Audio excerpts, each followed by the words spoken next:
सरांनी सांगितलं त्यानुसार नॅशनल ओव्हरसीज स्कॉलरशिपमध्ये मागील महिन्यात केंद्र सरकारच्या national overseas department social justice डिपार्टमेंटने एक नवीन बदल घडवून आणला. त्या ज्या अटी अटी खूप आहेत नॅशनल ओव्हरसीज स्कॉलरशिपमध्ये, वरून छान असं दिसतं. म्हणजे सरांनी सांगितलं की ती 125 लोकांना आहे आणि ती कशी कशी डिवाईड केलेली आहे, इन्कम मर्यादा कशी आहे. पण त्याच्याही मध्ये मागच्या महिन्यात फेब्रुवारीच्या जवळपास 15-16 तारखेला एक त्यांनी सोशल जस्टिस डिपार्टमेंटने बदल केला. तो बदल असा की ज्या विद्यार्थ्यांना विदेशात जायचं आहे, म्हणजे मी डायरेक्ट त्याच्या सुरुवात करते कारण म्हणजे कशा संदर्भात माझी मीटिंग ठरली होती आणि मग त्यामुळे वेळ मला मिळेल. तर तो बदल असा होता की ज्या विद्यार्थ्यांना विदेशात शिक्षणासाठी जायचं आहे, म्हणजे त्या पदव्युत्तर शिक्षण किंवा PhDसाठी, कारण तोच एक आहे. तर त्या विद्यार्थ्यांनी भारतीय संस्कृती, भारतीय सामाजिक स्थिती, भारतातल्या विविध इतिहास या विषयावर जर त्यांचा अभ्यास करायला ते जात असतील तर त्यांना जी कमिटी आहे किंवा ते सरकार म्हणजे केंद्र सरकार ती मान्यता देणार नाही. त्यांना विदेशात भारताच्या संस्कृतीवरचा, भारतीय संबंधित ज्या काही गोष्टी असतील, हिस्ट्री, कल्चर, त्या गोष्टींचा विदेशात अभ्यास करता येणार नाही आणि त्यासाठी ही कमिटी परमिशन देणार नाही. त्याचबरोबर इतरही विषय जेव्हा ही मुलं निवडतील तर त्याही कमिटीच्या समोर जाऊन त्याचं सादरीकरण केलं जाईल आणि त्याची मान्यता आवश्यक आहे.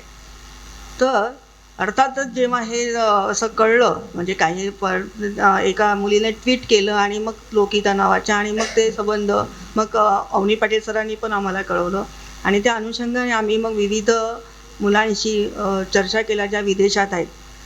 तत्पूर्वी मागच्याच महिन्या म्हणजे मला वाटतं डिसेंबरमध्ये एक नीरज बनकर, मी नाव घेते, ते मुलं आहेत. एक तो नीरज बनकर लंडनमध्ये आहे आणि आरती कडे नावाची ही मुलगी नेदरलँडमध्ये आहे. आणखी बरेचसे आहेत, भटाराम वगैरे. पण ह्या मुलांना जेव्हा ही स्कॉलरशिप मिळाली, म्हणजे त्यांच्यासाठी अप्लाय केला, तर ही इतका ते मानसिक त्रास होता की एकाने सरळ असं म्हटलं की ज्याची मानसिक कुवत असेल स्ट्रॉंग राहण्याची, कारण इतकं मानसिक दडपण आणतात ही जी मंडळी, तिथे जी बसलेल्या कमिटीज आहेत, ते इतके विविध प्रश्न विचारतात आणि खूप त्रास देतात. तर म्हणजे त्या भट्टारामचं जर असं उदाहरण होतं की त्याने तो म्हणाला, मॅडम मैं तो नहीं करता म्हणे अप्लाय, अभी मैं थक गया इन लोग से. नीरज म्हणाला, नीरजला तर आम्ही म्हटलं, मी त्याला पत्र लिहून द्यायचे व्हॉट्सअपवर की त्याला त्या अधिकाऱ्याला तू असा प्रश्न विचार की तू का देत नाही, आणि मग आमचं तो तिकडे जाऊन लिहायचा आणि तो दिल्लीत जाऊन सरळ बसलेला नीरज नावाचा विद्यार्थी. हे काही सहज मिळत नाही. म्हणजे जसं सर म्हणाले, ते जरी क्रायटेरिया असला तरी तिथे असणारं जी काही मंडळी आहेत, ते ऑफिसचा जो स्टाफ आहे, त्यांची इच्छा नसते की तुम्हा लोकांना विदेशात पाठवायचं. हा मूळ मुद्दा आहे. आपल्याकडे ते लिहिलेलं असेलही, आपण म्हणतोय, बऱ्याच महाराष्ट्र सरकारचं उदाहरण घेऊया. मागच्या वर्षात 2018मध्ये ज्यावेळेस त्यांनी ती नॅशनल ओव्हरसीज स्कॉलरशिपचं हे केलं होतं ना, जे सर म्हणालेत की त्या 100 इंटरनॅशनल आणि लंडन स्कूल ऑफ इकॉनॉमीची त्यांनी उत्पन्न मर्यादा काढली. त्याच वर्षीचा हा प्रकार. त्याच्यानंतरच्या वर्षात त्यांनी 2021मध्ये काय केलं, स्टेटने म्हणजे तिकडे जेव्हा ॲडमिशन प्रक्रिया ही ऑगस्टमध्ये चालू होते आणि महाराष्ट्र सरकारचा असा नियम आहे की त्यांनी एप्रिलच्या 30पर्यंत तुमचे फॉर्म भरून घ्यायला हवेत किंवा त्यांनी अर्ज सादर करायला हवेत. तर महाराष्ट्र सरकारने त्या वर्षी कोणत्या दिवशी काढलं होतं, 4 जुलैला ते अर्ज काढलेत, म्हणजे फॉर्म मागितले.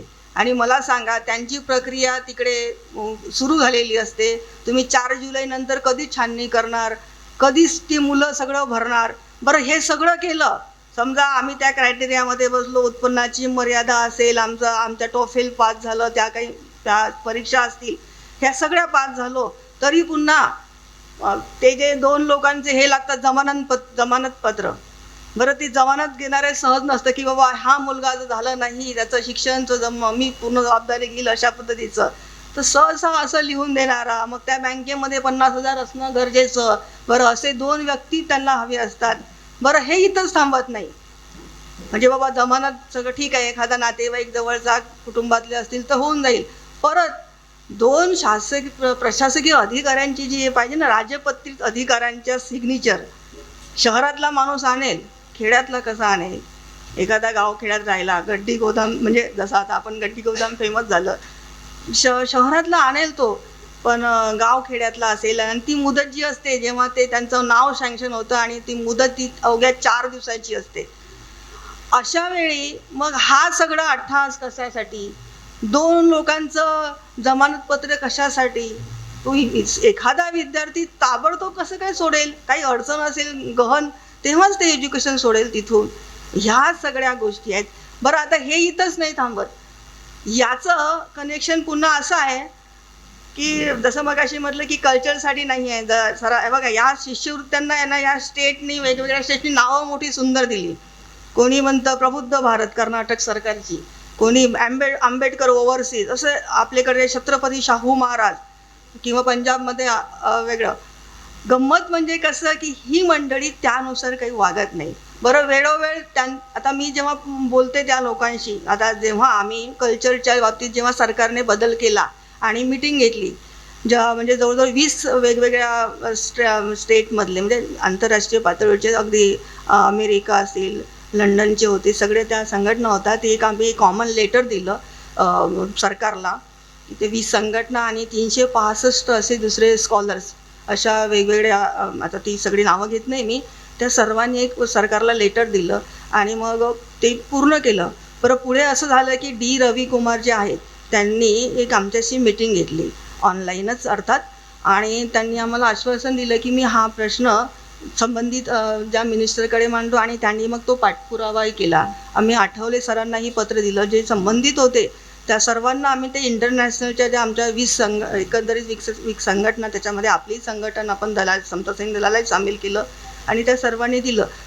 सांगायचा मुद्दा असा की ही मंडळी सांगते खूप सरकार, आणि जेव्हा अशा गुपित ज्या गोष्टी काढतात तेव्हा लोकांचं त्याच्यावर लक्ष नसतं. बरं, जेव्हा या मुलांशी मी आता पुन्हा जेव्हा ह्या विषयाची चर्चा करताना या मुलांशी असं लक्षात आलं की मॅडम, आम्हाला वेळेवर फंड येत नाही हो. आम्हाला सारखं आमचं जे ऑफिस असतं जिथे आम्ही शिकतो, त्या संस्थेतले लोक आम्हाला सातत्यानं विचारतात की तुमचा फंड कधी येणार आहे.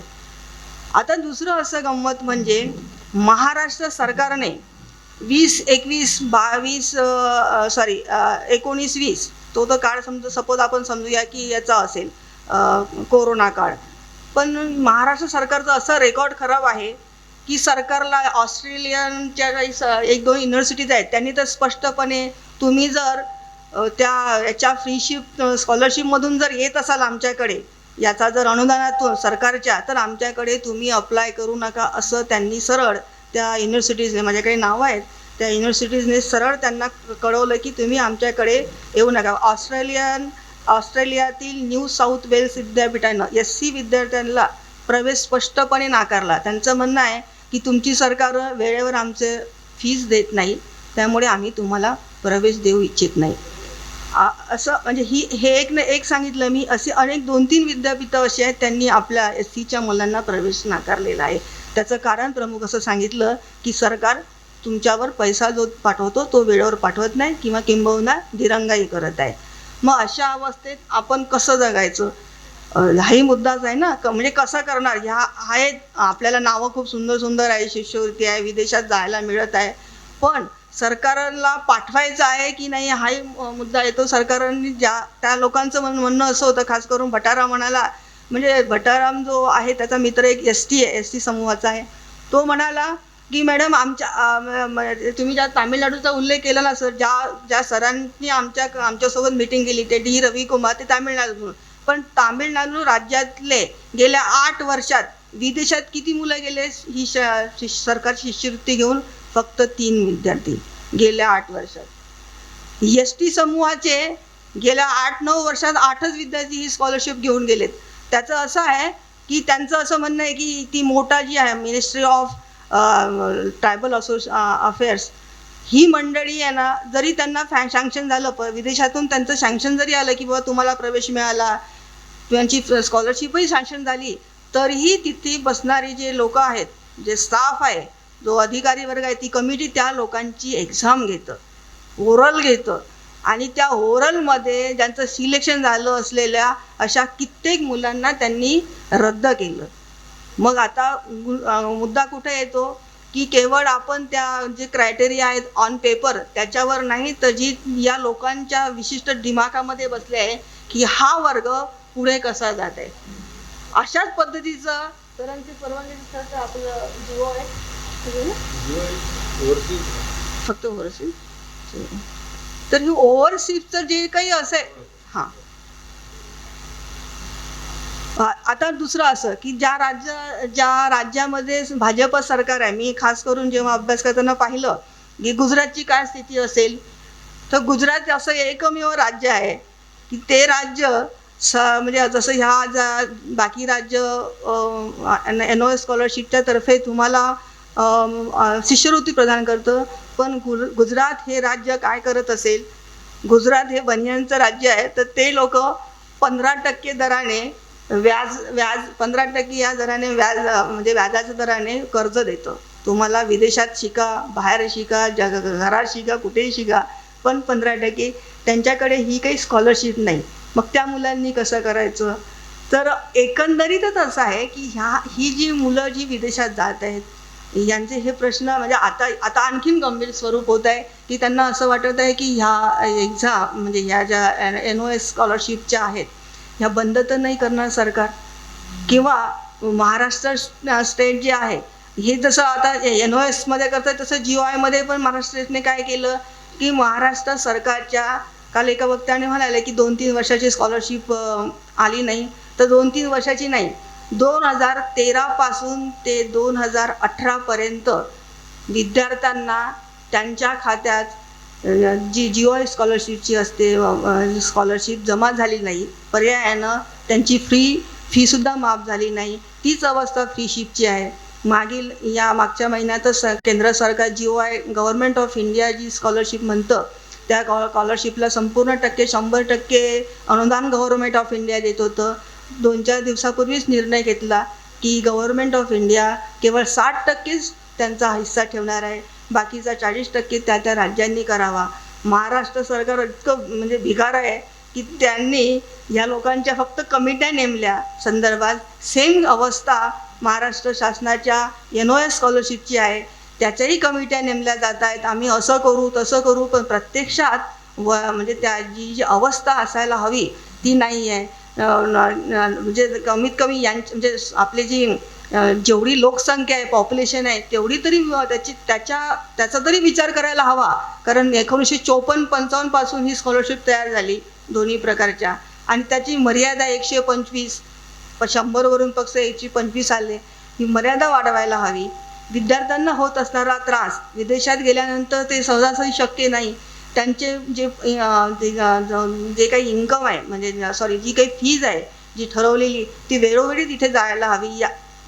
किंवा इव्हन त्यांना तिथे जाऊनही काही विद्यार्थ्यांना ही SCची मुलं आहेत असाही त्रास काही मुलांना होतो. त्यांच्याकडे वेगळ्या दृष्टीनेही पाहिलं जातं. म्हणजे एक अमेरिकेत 2-3 जण आहेत, त्यांचं असं म्हणणं आहे की आम्हाला कधी आम्ही वेगळं असतो, कधी आम्हाला टॉर्ट केलं झालं की ही तिकडची आलेली आहेत, ही फुकट शिकत आहेत, असाही भेदभाव होतो. अनेक पद्धतीनं अनेक यातना करून म्हणजे त्या मुलांकडे आपण बघतो आम्ही ऑनलाईन, तर असे ते खुश वाटत नाही. जसं सर म्हणाले की विदेशात सगळ्या सुखसोयी आहेत, पण ही आमची मुलं अशी खुश वाटत नव्हती. ती अशी ट्रान्समध्ये वाटत होती की मॅडम पुढच्या महिन्यात येणार आहे की नाही, आमचं फीजचं कसं होणार, आम्हाला टेन्शन येतं, पत्र कसं व्यवहार करायचं. बरं, हे सगळं करताना गुपितता पाळावी लागते. सरकारला कळलं तर पुन्हा आणखीन आमचा प्रॉब्लेम. वर्तमानपत्रांमध्ये तसं यायला नको, कारण त्यांची नावं उघड केली तर त्यांना त्रास व्हायला हवा. ह्या सगळं एकंदरीत दबलेल्या मानसिक अवस्थेत त्यांना, शिवाय बरं आपल्या फीजच्या व्यवस्थेबरोबरच या सगळ्या व्यवस्थेवर आपल्याला अभ्यासही करायचा आहे तो ठराविक वर्षात पूर्ण. ह्या सगळ्या जबाबदाऱ्या पार पाडताना ही मुलं शिकत कशी असतील याची पण चिंता वाटते. आणि मग सरकारच्या ज्या ह्या सुविधा आहेत, ज्या सुंदर नाव दिलेली केवळ आहेत, त्याच्या पलीकडे काही नाही आहे असं खेदाने म्हणावं लागतं. महाराष्ट्र सरकारची तर अत्यंत दयनीय अवस्था आहे. बाकी स्टेट खूप छान म्हणजे व्यवस्थित तरी करतात, जसं सरांनी म्हटलं त्यांनी क्रायटेरिया ठरवलेला आहे, पण महाराष्ट्र सरकारने तसं नाही. त्यांना वाटेल तेव्हा ते कमी करतात अचानकपणे त्यांनी 300 नॅशनल ते लंडन स्कूल ऑफ इकॉनॉमी आणि 100 विद्यापीठांची मधल्या काळात आमचं एका याच्यामध्ये सुरू झालं. अचानक त्यांनी फी म्हणजे त्यांचं या नॅशनल ओव्हरसीज स्कॉलरशिपकडे जास्त लक्ष आहे GOI-पेक्षा. तरीही महाराष्ट्र सरकार ह्या स्कॉलरशिपचा तो आकडा आहे म्हणजे ते 75 बसून 50 मध्ये तर ते मला 200 त्या आकड्याचं जाऊ द्या हो, पण जी मुलं ती पाठवत आहेत त्यांची तरी व्यवस्था सरकारने प्रॉपर करायला हवी. म्हणजे ज्यांना पाठवत आहात तुम्ही तो पूर्ण आकडा तर कधी कंप्लीट होत नाही. असं होऊ शकत असेल का पूर्ण महाराष्ट्रभरात 75 विद्यार्थी मिळत नाहीत? संबंध वर्षाभर 75 विद्यार्थी पूर्ण सगळे अशी आपण पाहतो ती साईडला तर ती वेटिंगला दिसतात मुलं. आणि ती काही लोक तमिळनाडू केरळ राज्याने तर ती 600 केलं त्यांचं जी जागतिक मानांकन 600 दिलं. मग तुम्हीच का 300 रडून आहात? जाऊ द्या ना विदेशात शिकायला मुलांना. तुम्ही इतकं का क्रायटेरिया आणि असं कसं ठरवला? काय ठेवलं ते की 300 असायला हवी? जाऊ द्यात मुलांना. आणि जी मुलं गेली त्यांची वेळेवर स्कॉलरशिप द्यायला हवी. बघा ही आम्ही जरी या पद्धतीने समता सैनिक दलाच्या माध्यमातून फुले आंबेडकरी पालक संघटनेच्या माध्यमातून आम्ही या संबंध विषयाला वाचा फोडत आहोत. पण आपण सर्व एक याचा भाग म्हणून आपण सर्वजण या शिष्यवृत्त्यांकडे शिष्यवृत्ती मिळाल्याशिवाय आपलं एज्युकेशन भविष्यातलं पूर्ण होणार नाही. जो काही क्रायटेरिया आहे इन्कमचा तो सर म्हणाले आम्हाला मान्य नाही आहे. या संबंधित आपण विचार करायला हवा आणि आंदोलनात्मक पवित्रा घ्यायला हवा. इतकंच मी बोलते. धन्यवाद.